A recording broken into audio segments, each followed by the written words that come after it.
전쟁이 다시 있으므로 다윗이 나가서 블레셋 사람들과 싸워 그들을 크게 쳐 죽이매 그들이 그 앞에서 도망하니라.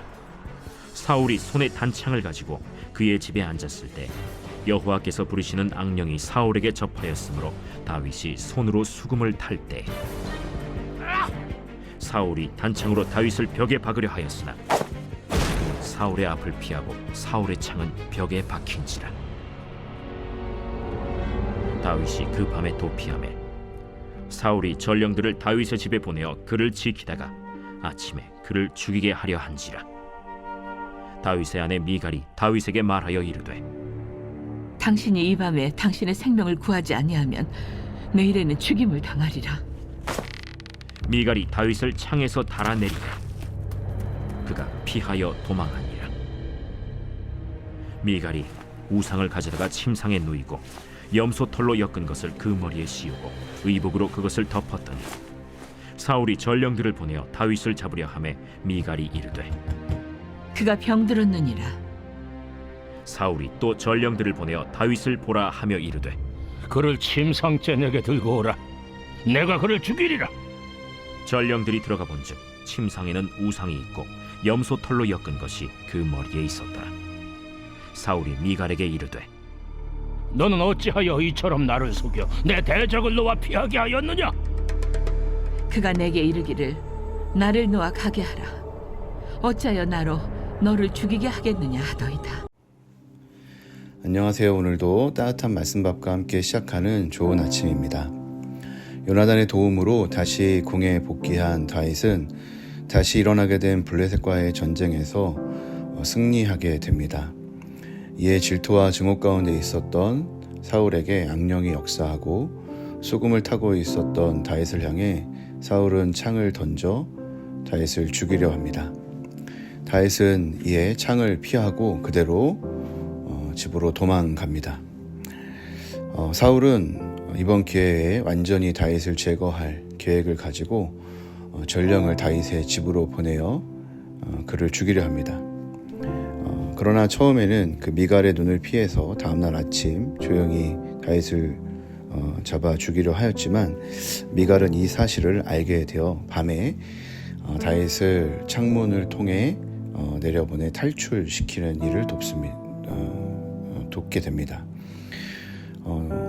미갈은 이제 드라빔 그 당시 이제 우상과 같은 것인데 인형과 같은 형태로 되어 있었던 드라빔을 가져다가 사람처럼 마치 사람이 누워 있는 것처럼 보이도록 침상에 누이고 염소털로 이렇게 엮은 것을 그 머리에 씌워서 또 이렇게 마치 다윗이 자고 있는 것처럼 위장을 해놓고 사울의 전령들이 다윗을 잡으러 그 다음날 아침에 왔을 때 그가 병들었다고 거짓말을 하면서 다윗이 도망갈 시간을 벌어주는 역할을 합니다.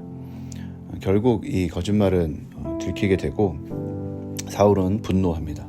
어찌하여서 나를 속이느냐, 그래서 대적을 놓아서 피하게 하느냐, 굉장히 분노하고 이제 미갈에게 사실은 굉장히 큰 배신감을 느꼈겠죠.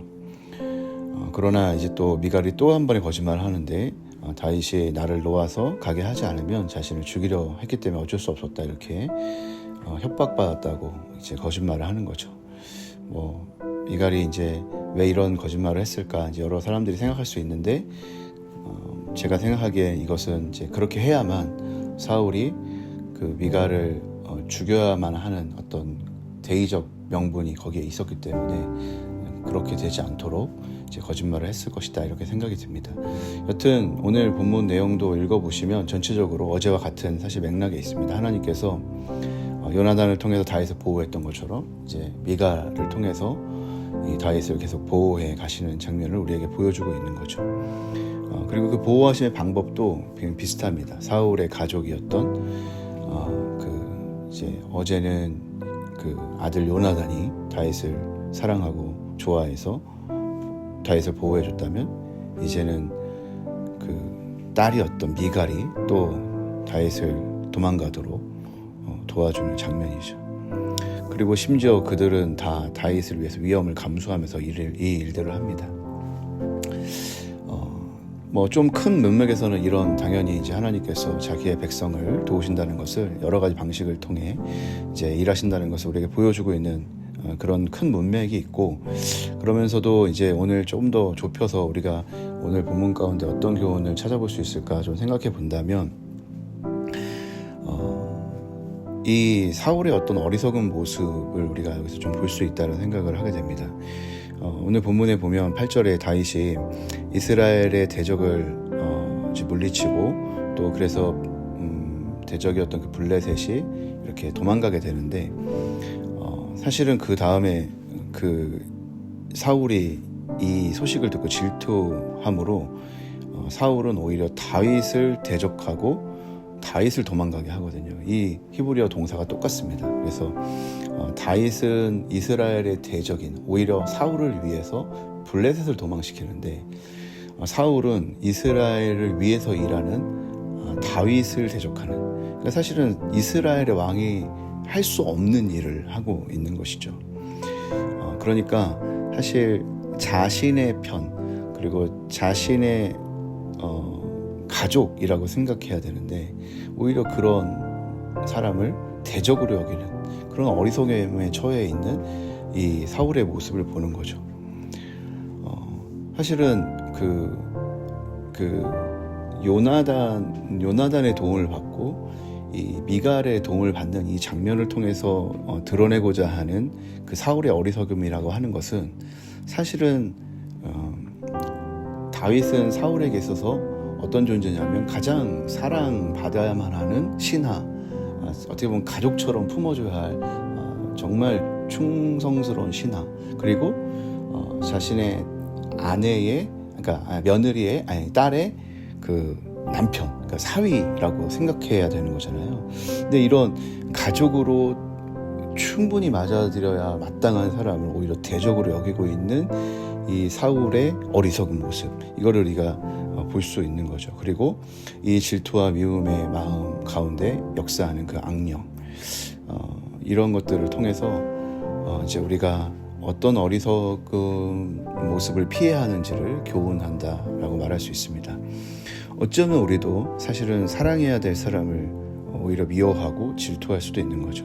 가족과 같이 여기고 가족과 같이 사랑하고 보듬어줘야 될 사람을 오히려 미워하고 질투하고 죽이려 하고 막 이런 데까지 간다면 정말 어리석은 삶을 살 수가 있는 거죠. 또 반대로 우리는 하나님 우리를 가족으로 부르신 또 묶으신 그런 사람들을 얼마나 소중히 여겨야 하는가, 이런 것도 생각해 보게 됩니다. 여러분 혹시 사랑해야 되는데 혹시 그럼에도 불구하고 내 마음에 자꾸 질투가 일어나고 또 미워하게 되는 그런 사람들이 있습니까? 그렇다면 오늘 본문을 통해서 내가 속히 이 미련함을 버리고 사랑하는 것이 지혜로운 것이구나, 이런 깨달음이 있었으면 좋겠고 또 회개할 수 있었으면 좋겠습니다. 그리고 또 우리에게 붙여주신, 사랑하라고 붙여주신 가족들, 그리고 또 확대된 영적 가족인 교회 구성원들, 우리 사랑하는 성도들, 우리가 얼마나 소중한 존재, 사랑해야 하는 존재인지를 알고 사랑할 수 있게 되길 바랍니다. 그리고 그렇게 사랑하는 길을 선택할 때 악령이 아니라 성령이 역사하는 놀라운 은혜와 축복을 우리 모두가 경험하게 될 거라고 믿습니다.